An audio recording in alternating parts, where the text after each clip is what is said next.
রাজধানীর মতিঝিল এলাকার শীর্ষ সন্ত্রাসী তানিম রেজা বাপ্পিকে তার 4 সহযোগী সহ গ্রেপ্তার করেছে পুলিশ।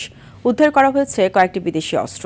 শীর্ষ সন্ত্রাসী সুব্রত বাইনের ঘনিষ্ঠ সহযোগী হিসেবে পরিচিত হলেও পুলিশ বলছে তদন্তের পর জানা যাবে মূল রহস্য।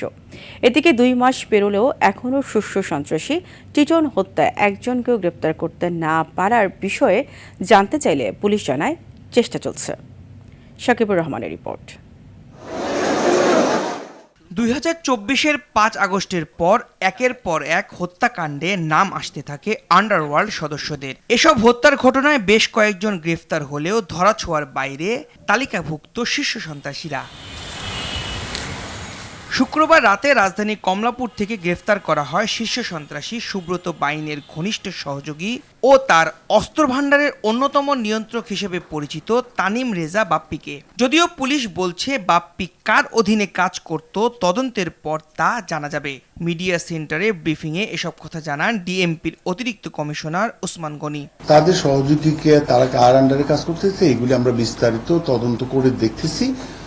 এটা সময় সাপেক্ষ বিষয়। উই আর নট শিওর নাও। হত্যা চেষ্টা সহ 7টি মামলা থাকলেও এর আগে কখনোই গ্রেফতার হননি বাপ্পি।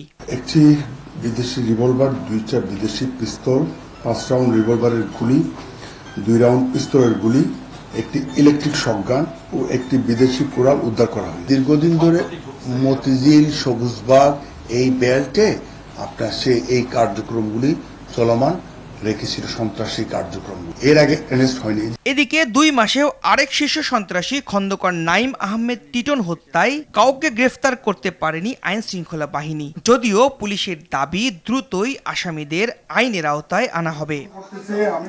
শাকিবুর রহমান, RTV, ঢাকা।